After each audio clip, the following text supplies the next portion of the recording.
ਵਾਹਿਗੁਰੂ ਜੀ ਕਾ ਖਾਲਸਾ ਵਾਹਿਗੁਰੂ ਜੀ ਕੀ ਫਤਿਹ। ਪਿਛਲੀ 3 ਵੀਡੀਓਜ਼ ਵਿੱਚ ਆਪਾਂ ਦੇਖ ਚੁੱਕੇ ਹਾਂ ਕਿ ਜਿਸ ਤਰ੍ਹਾਂ ਨਾਸਾ ਔਰ ਜੋ ਫਰਜ਼ੀ ਸਾਇੰਸ ਹੈ ਉਹਨਾਂ ਨੇ ਝੂਠ ਕੀ ਬੋਲਿਆ। ਉਹਨਾਂ ਨੇ ਕਿਹਾ ਕਿ ਧਰਤੀ ਜੋ ਹੈ ਉਹ ਸੂਰਜ ਦੇ ਦੁਆਲੇ ਘੁੰਮਦੀ ਹੈ, ਨਾਲ ਆਪਣੀ ਹੀ ਐਕਸਿਸ ਤੇ ਵੀ ਰਿਵੋਲਵ ਕਰਦੀ ਪਈ ਹੈ, ਪਰੰਤੂ ਇਹ ਸੱਚ ਨਹੀਂ ਹੈ। ਕਿਸੇ ਨੇ ਵੀ ਇਸ ਨੂੰ ਆਬਜ਼ਰਵ ਜਾਂ ਵੈਰੀਫਾਈ ਨਹੀਂ ਕੀਤਾ ਕਦੀ ਵੀ ਕਿ ਧਰਤੀ ਹਿਲਦੀ ਪਈ ਹੈ ਜਾਂ ਘੁੰਮਦੀ ਪਈ ਹੈ ਜਾਂ ਫਿਰ ਸੂਰਜ ਦੇ ਚੱਕਰ ਲਗਾਉਂਦੀ ਪਈ ਹੈ। ਇਹ 500 ਸਾਲ ਪਹਿਲਾਂ ਝੂਠ ਸ਼ੁਰੂ ਹੋਇਆ ਸੀਗਾ, ਜੋ ਸਾਨੂੰ ਕਿਹਾ ਗਿਆ ਕਿ ਬਈ ਪਹਿਲਾਂ ਝੂਠ ਸੀਗਾ ਤੇ ਹੁਣ ਸੱਚ ਚੱਲ ਰਿਹਾ। ਐਕਚੁਅਲੀ ਹੁਣ 500 ਸਾਲ ਤੋਂ ਗੱਪ ਚੱਲਦੀ ਪਈ ਹੈ, ਲੋਕੀ ਉਸ ਨੂੰ ਮੰਨੀ ਜਾ ਰਹੇ, ਕਿਉਂਕਿ ਜਿਵੇਂ ਬੱਚਾ ਸਕੂਲ ਜਾਂਦਾ ਹੈ, ਸਕੂਲ ਜਾਂਦੇ ਬ੍ਰੇਨ ਵਾਸ਼ਿੰਗ ਹੋ ਜਾਂਦੀ ਹੈ, ਫਿਰ ਉਹ ਪੂਰੀ ਲਾਈਫ ਉਸੇ ਝੂਠ ਨੂੰ ਡਿਫੈਂਡ ਕਰਨ ਵਿੱਚ, ਬਚਾਉਣ ਵਿੱਚ ਲੱਗਦਾ ਹੈਗਾ। ਸੋ ਜੇ ਮੰਨ ਲਓ ਕੋਈ ਕਹਿ ਦੇ ਕਿ ਬਾਈ ਤੁਹਾਨੂੰ ਤਾਂ ਸਕੂਲ ਵਿੱਚ ਪਿਛਲੇ 15-20 ਸਾਲਾਂ ਵਿੱਚ ਗਲਤ ਹੀ ਪੜਾਇਆ ਗਿਆ, ਤਾਂ ਉਹਦੇ ਅੰਦਰ ਤੋਂ ਹਿਲ ਜਾਂਦਾ ਵਿਚਾਰਾ, ਔਰ ਉਹ ਮੰਨ ਹੀ ਨਹੀਂ ਪਾਉਂਦਾ ਕਿ ਬਈ ਇਸ ਤਰ੍ਹਾਂ ਵੀ ਫਰਜ਼ੀਵਾੜਾ ਉਹਦੇ ਨਾਲ ਹੋ ਸਕਦਾ ਹੈਗਾ। तो मैं पिछली 3 वीडियोस बनाई, कईयों को बहुत वधिया लगी, कईयों को कुछ समझ नहीं आया, कईयों को हजम ही नहीं हुई है। तो और खासकर जो फिजिक्स टीचर ने या कोई साइंस के टीचर है उन्होंने तो वैसे भी हजम नहीं होएगी, क्योंकि वो तो धंधा ही चलता है गप के उत्ते झूठ के उत्ते। जिवें हुण जब मैं वैक्सीनस एक्सपोज कर रहा सी, टीकिਆਂ ਨੂੰ एक्सपोज कर रहा सी, तो डॉक्टरां ਦੀ ਵੀ ਹਜਮ ਨਹੀਂ ਹੋ ਰਹੀ ਸੀ ਜਲਦੀ। ਹੁਣ ਜਦ ਵੈਕਸੀਨ ਦੇ ਸਾਈਡ ਇਫੈਕਟ ਆਉਣ ਲੱਗ ਪਏ ਆ ਤਾਂ ਉਹਨਾਂ ਨੂੰ ਗੱਲ ਪਤਾ ਲੱਗੀ ਹੈ। ਸੋ ਕਹਿਣ ਦਾ ਮਤਲਬ ਕਿ ਜੋ ਜਿਸ ਲਾਈਨ ਵਿੱਚ ਹੈਗਾ ਨਾ ਉਹਦੇ ਵਿੱਚ ਵੀ ਕੰਪਲੀਟ ਇਨਫੋਰਮੇਸ਼ਨ ਉਹਨਾਂ ਕੋਲ ਨਹੀਂ ਹੁੰਦੀ ਹੈ। ਸੋ ਮੈਂ ਤੁਹਾਨੂੰ ਦੱਸ ਰਿਹਾ ਸੀਗਾ ਕਿ ਪਹਿਲੀ ਗੱਲ ਤਾਂ ਧਰਤੀ ਜੋ ਹੈ ਉਹ ਸੂਰਜ ਦੇ ਦੁਆਲੇ ਨਹੀਂ ਘੁੰਮਦੀ ਹੈ, ਬਲਕਿ ਸੂਰਜ ਔਰ ਚੰਦਰਮਾ ਧਰਤੀ ਦੇ ਉੱਪਰ ਘੁੰਮਦੇ ਨੇ ਤਾਂ ਕਿ ਦਿਨ ਤੇ ਰਾਤ ਹੋ ਸਕੇ। ਠੀਕ ਹੈ ਨਾ, ਜਦ ਸੂਰਜ ਚੜ ਜਾਂਦਾ ਹੈ तो उस वेले दिन होंदा है, चंद आ जाता है, फिर रात हो जाती है, तो इस तरह चलता रहता है। फिर दूसरी चीज़ नासा ने की गप मारी कि चंद्रमा की अपनी कोई लाइट नहीं है, पर गुरबाणी में आप पढ़िया गगन में थाल रव चंद दीपक बने, दोनों चंद्रमा ते सूरज की अपनी अपनी रोशनी है। सूरज चंद कर है उजियारा, गुरबाणी में लिखा सूरज और चंद्रमा कर है उजियारा, दोवें उजियारा करते हैं, उजाला करते हैं, क्योंकि अपनी अपनी उन्होंने लाइट हैगी है, क्योंकि वाहिगुरू ने उन्होंने इस प्रकार हुक्म किया है कि तुसीं दिन ते रात करनी हैगी है, तुसीं निरंतर करोड़ा कोहा चलना है, तो दिन ते रात करनी है। फिर तीजी गप की है, इन्होंने कहा कि असं चंद्रमा ते लैंड कर चुके हैं, चंद ते जा चुके हैं। मैं तुहानूं दसना चाहता कि 1969 ਵਿੱਚ चंद्रमा तो लाइव स्ट्रीमिंग आ रही है वीडियो ऑडियो की। ਅੱਜ ਤੁਸੀਂ ਅਗਰ ਕਿਸੇ ਪਹਾੜੀ ਤੇ ਜਾਓ ਉੱਥੇ ਨੈਟਵਰਕ ਨਹੀਂ ਆਉਂਦਾ, ਲੇਕਿਨ 1967 50 ਸਾਲ ਪਹਿਲਾਂ ਇਹਨਾਂ ਨੇ ਚੰਦਰਮਾ ਤੇ ਹੀ ਦਿਖਾ ਦਿੱਤਾ ਲਾਈਵ ਸਟ੍ਰੀਮਿੰਗ ਕਰਕੇ। ਕਿੰਨੀ ਵੱਡੀ ਗੱਪ ਸੀ ਔਰ ਲੋਕਾਂ ਨੂੰ ਮੰਨ ਵੀ ਲਿਆ। ठीक है, तो सो क्यों नहीं जा सकते चंद्रमा ते? पहली गल, चंद्रमा कोई प्लेटफॉर्म नहीं है लैंड करने वाला, वो एक लाइट सोर्स हैगा, लाइट सोर्स दीपक हैगा, दीपक चिराग कह लो, चानन कह लो, दीवे कह लो, दीवे दीवे के उत्ते पैर नहीं रख सकते तुसीं। ठीक है, फिर दूजी चीज़ की हैगी कि जो स्काई है ना, स्काई ਇਹ ਸਕਾਈ ਕਲੋਜ਼ ਸਿਸਟਮ ਹੈ। ਕਲੋਜ਼ ਸਿਸਟਮ ਜਿਵੇਂ ਇੱਕ ਬੰਦਾ ਅਸਿਊਮ ਕਰਦਾ ਨਾ ਕਿ ਹਾਂ ਆਪਾਂ ਰਾਕਟ ਲੈ ਕੇ ਜਾਵਾਂਗੇ, ਦੇਖ ਸਿਸਟਮ ਤੋਂ ਬਾਅਦ ਆਪਾਂ ਧਰਤੀ ਤੋਂ ਬਾਹਰ ਨਿਕਲ ਜਾਵਾਂਗੇ, ਫਿਰ ਸਪੇਸ ਤੇ ਚਲੇ ਜਾਵਾਂਗੇ। ਉਸ ਤਰ੍ਹਾਂ ਦਾ ਕੋਈ ਸਪੇਸ ਹੈ ਹੀ ਨਹੀਂ। ਤੁਸੀਂ ਇਸ ਤਰ੍ਹਾਂ ਰਾਕਟ ਲੈ ਕੇ ਧਰਤੀ ਤੋਂ ਬਾਹਰ ਜਾ ਹੀ ਨਹੀਂ ਸਕਦੇ। ਜੋ ਰਾਕਟ ਜਿਹੜੇ ਛੱਡੇ ਜਾਂਦੇ ਨੇ ਉਹ ਜਾ ਕੇ ਐਵੇਂ ਜਾ ਕੇ ਟੇੜੇ ਹੋ ਕੇ ਸਮੁੰਦਰ ਵਿੱਚ ਜਾ ਕੇ ਡਿੱਗਦੇ ਨੇ, ਕੋਈ ਅਸਮਾਨ ਵਿੱਚ ਉਹ ਸਪੇਸ ਵਿੱਚ ਨਹੀਂ ਜਾਂਦੇ ਹੈਗੇ। ਔਰ ਜਿੰਨਾ ਵੀ ਐਸਟਰੋਨੌਟ ਕਹਿੰਦੇ ਕਿ ਐਸਟਰੋਨੌਟ ਚਲੇ ਗਏ, ਨੀਲ ਆਰਮਸਟਰੋਂਗ ਚਲੇ ਗਿਆ, ਇਹ ਸਾਰੇ ਐਕਟਰਨੌਟ ਨੇ। ਐਕਟਰਨੌਟ ਐਕਟਿੰਗ ਦੇ ਪੈਸੇ ਮਿਲਦੇ ਨੇ ਨੌਟੰਕੀ ਕਰਨ ਦੇ। ਗ੍ਰੀਨ ਸਕਰੀਨ ਬਲੂ ਸਕਰੀਨ ਤੇ ਰਿਕਾਰਡਿੰਗ ਹੁੰਦੀਆਂ ਨੇ, ਅੰਡਰ ਵਾਟਰ ਪਾਣੀ ਵਿੱਚ ਰਿਕਾਰਡਿੰਗਾਂ ਹੁੰਦੀਆਂ ਨੇ, ਔਰ ਲੋਕਾਂ ਨੂੰ ਲੱਗਦਾ ਹੈ ਕਿ ਦੇਖੋ ਸਪੇਸ ਵਿੱਚ ਚਲੇ ਗਏ ਨੇ। तो जो स्पेस वॉक दिखाते हैं कि देखो उल्टे हो रहे हैं, ग्रेविटी नहीं है। पहली गल तो ग्रेविटी भी एक फ्रॉड है, ग्रेविटी भी कोई पुल वगैरह नहीं है, कोई सानू चीज़ थल्ले नूं खिंच नहीं रही हैगी है। ਉਹ ਆਪਾਂ ਥੱਲੇ ਕਿਉਂ ਰਹਿੰਦੇ ਆ? ਕਿਉਂਕਿ ਡੈਂਸਿਟੀ ਦੀ ਗੱਲ ਹੈ। ਸਾਡੀ ਅਗਰ ਬੋਡੀ ਦਾ ਜਾਂ ਕਿਸੇ ਵੀ ਬੋਡੀ ਦਾ ਡੈਂਸਿਟੀ ਜੋ ਹੈ ਉਹ ਮੀਡੀਅਮ ਨਾਲੋਂ ਜ਼ਿਆਦਾ ਹੋਏਗੀ ਤੇ ਉਹ ਥੱਲੇ ਨੂੰ ਆਏਗੀ, ਔਰ ਅਗਰ ਉਹਦੀ ਮੀਡੀਅਮ ਨਾਲੋਂ ਵੱਧ ਹੋਏਗੀ ਡੈਂਸਿਟੀ, ਘੱਟ ਹੋਏਗੀ, ਤੇ ਉਹ ਉੱਪਰ ਨੂੰ ਜਾਏਗੀ। ਜਿਵੇਂ ਹੀਲੀਅਮ ਇੱਕ ਗੈਸ ਹੈਗੀ, ਉਹਦੀ ਡੈਂਸਿਟੀ ਘੱਟ ਹੁੰਦੀ ਹੈ 에ਅਰ ਨਾਲੋਂ, ਤੇ ਉਹ ਉੱਤੇ ਨੂੰ ਚਲੀ ਜਾਂਦੀ ਹੈਗੀ ਹੈ।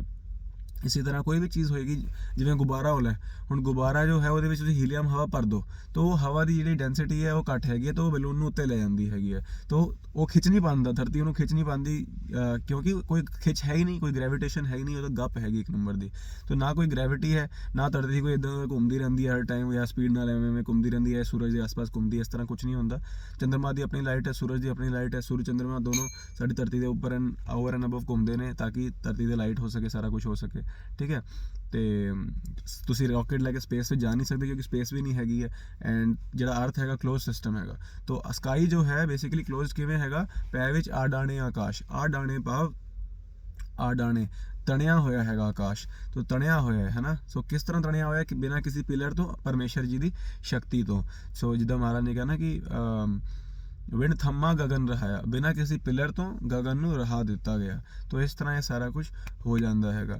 तो ਬੇਸਿਕਲੀ ਇਹ ਵੀਡੀਓਜ਼ ਬਣਾਉਣ ਦਾ ਮਤਲਬ ਇਹ ਹੈਗਾ ਕਿ ਮੈਂ ਚਾਹੁੰਦਾ ਹਾਂ ਕਿ ਮੇਰੇ ਨਾਲ ਜੋ ਲੋਕੀ ਕਨੈਕਟਡ ਹੋਣ ਨਾ, ਉਹਨਾਂ ਨੂੰ ਪਤਾ ਲੱਗੇ ਕਿ ਬਈ ਦੁਨੀਆ ਵਿੱਚ ਜੋ ਚੀਜ਼ਾਂ ਹੋ ਰਹੀਆਂ ਨੇ ਉਹ ਅੱਧੇ ਤੋਂ ਜ਼ਿਆਦਾ ਤਾਂ ਗੱਪ ਹੀ ਹੈਗੀ ਹੈ। ਖਾਸ ਕਰ ਜੋ ਸਿਸਟਮ ਹੈ ਸਾਨੂੰ ਬ੍ਰੇਨ ਵਾਸ਼ ਕਰਕੇ ਰੱਖਣਾ ਚਾਹੁੰਦਾ ਹੈ ਤਾਂ ਕਿ ਸਾਡੀ ਕਾਮਨ ਸੈਂਸ ਚੱਲੇ ਨਾ। ਹੁਣ ਦੇਖੋ ਗੁਰਬਾਣੀ ਵਿੱਚ ਕਿੰਨੀ ਜਗ੍ਹਾ ਤੇ ਮਹਾਰਾਜ ਸਾਹਿਬ ਨੇ ਸਵਰਗ ਦਾ ਦੱਸਿਆ, ਨਰਕਾਂ ਦਾ ਦੱਸਿਆ, 14 ਲੋਕਾਂ ਦਾ ਦੱਸਿਆ, ਤ੍ਰੈ ਲੋਕ ਦਾ ਦੱਸਿਆ, 5 ਖੰਡਾਂ ਦਾ ਦੱਸਿਆ।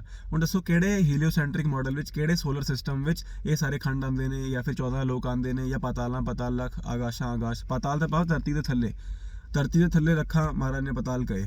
ਤੇ ਹੁਣ ਕਿਹੜੀ ਸਾਇੰਸ ਨੇ ਦੱਸਿਆ ਕਿ ਲੱਖਾਂ ਪਾਤਾਲ ਨੇ ਜਾਂ ਲੱਖਾਂ ਆਕਾਸ਼ ਨੇ? ਉਹ ਤਾਂ ਕਹਿ ਰਹੇ ਨੇ ਕਿ ਵੀ ਸੋਲਰ ਸਿਸਟਮ ਹੈਗਾ, ਸੋਲਰ ਸਿਸਟਮ ਨੇ ਗੈਲੈਕਸੀ ਇਸ ਤਰ੍ਹਾਂ ਕਰਕੇ ਉਹਨਾਂ ਨੇ ਦੱਸ ਦਿੱਤਾ, ਆਪਣੇ ਥਿਉਰੀ ਬਣਾ ਕੇ ਸਾਰੀ ਦੱਸ ਦਿੱਤੀ ਉਹਨਾਂ ਨੇ, ਹੈ ਨਾ। ਤੋ ਪਾਤਾਲ ਤਾਂ ਇਹਨਾਂ ਨੇ ਕਿਹਾ ਕਿ ਇੱਕ ਵੀ ਪਾਤਾਲ ਨਹੀਂ ਦੇਖਿਆ ਇਹਨਾਂ ਨੇ, 2 ਪਾਤਾਲ, ਲੱਖ ਪਾਤਾਲ ਤਾਂ ਬੜੀ ਦੂਰ ਦੀ ਗੱਲ ਹੋ ਗਈ ਇਹਨਾਂ ਵਾਸਤੇ। ਤੋ ਇਹਨਾਂ ਨੇ ਤਾਂ ਅੰਡਰਗਰਾਊਂਡ ਹੁਣ ਤੱਕ 8 ਮੀਲ ਤੋਂ ਥੱਲੇ ਡਿੱਗ ਵੀ ਨਹੀਂ ਕੀਤਾ ਹੈਗਾ। तो उस तो थल्ले की गल किवें दस सकते हैं? ये तो सिर्फ गुरु ग्रंथ साहिब जी, गुरु नानक देव जी अपनी दिव्य दृष्टि नाल सानू दस देंदे ने। इसी तरह 7 आकाश, 7 पतार का जिक्र आया है, क्योंकि हर एक भूमंडल है ना, क्योंकि सौर मंडल जो है ना, सोलर सिस्टम की है। सोलर सिस्टम तां एग्जिस्ट करता है जे सूरज के आस पास सारे प्लैनेट्स घूमन, सूरज के चारों वाले। पर मैं जिवें दस्सिया कि सूरज तो दुआले कोई नहीं घूमता, सूरज तो धरती के आस पास उत्ते घूमता हैगा। तो सूरज का मंडल कोई नहीं है, सौर मंडल नहीं हैगा, भूमंडल है, भूमंडल अर्थ सिस्टम है, ना कि solar system. Solar system itself is a fraud. तो साढ़े उत्ते आकाश ने, साढ़े थल्ले पाताल ने, जिवें गुरु साहब जी ने बाणी में सानू दस्सिया ना, लोग 14 के भी कह जग जा पई जय जाप, है ना। तो इस तरह 14 कुंटां दी जिहड़ी गल आंदी है गुरबाणी दी, 14 कुंट, 7 आकाश ते 7 पाताल। फिर ये 7 और 7 14 लोग हो गए। हुण इस तरह दे जिहड़ा 14 लोक दा एक जो परमेश्वर जी ने बनाया है भूमंडल, जिहड़ा सिस्टम बनाया हैगा एक, उस तरह के मल्टीपल सिस्टम्स ने। तो मल्टीपल सिस्टम्स हो जाते हैं तो फिर वो लखां पताल, लखां आकाश बन जाते हैं। तो इस तरह करके खंड, मंडल, वर, भंड, इस तरह ये गिनती परमेश्वर जी की बेअंत है। लेकिन ये इस तरह नहीं है जिस तरह नासा दिखाती हैगी है। उन्होंने साढ़े ग्रंथ पढ़े ने, वो इसलिए अपनी थ्योरीज नू चेंज करके सानू कन्विंस करने वास्ते अपने अर्थ इस तरह बना लेंदी है कि सारे धर्म उहदे विच फिट हो जान। पर सच्चाई ये है कि नासा ने फ्रॉड किया हैगा और असल जो सच है वो छुपाया गया है। मैं तुहानू 2 एग्जाम्पल देंदा। ये कहते हैं कि धरती जो है कर्व होंदी है या ग्लोब हैगी है। कभी भी तुसी अज तक किसी भी हाइट ते कितना भी उत्ते गए हो, तुसी कभी भी धरती नू एवें कर्व होंदे हुए देखिया है कि कभी भी ये धरती कर्व नहीं होंदी, वो हमेशा सीधी तां लैवल रहिंदी है, लैवल प्लेन रहिंदी है, प्लेन, ठीक है ना।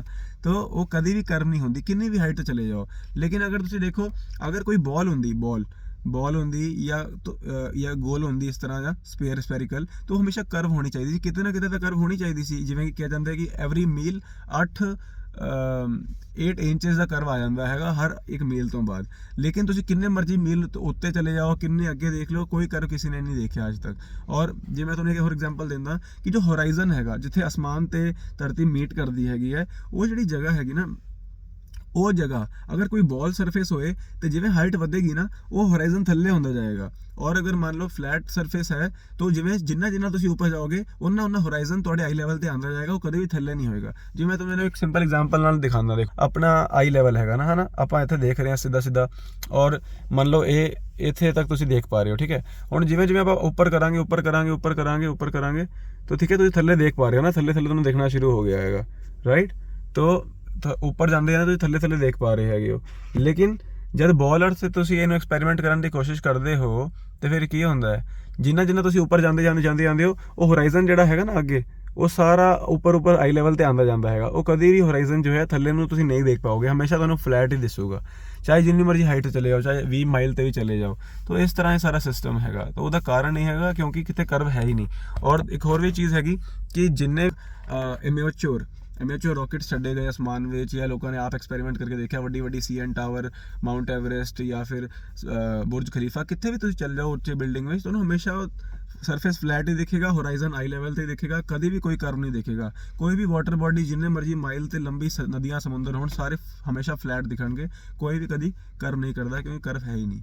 तो ये सारी खेड हैगी, तो लोगों को मूर्ख बनाया गया।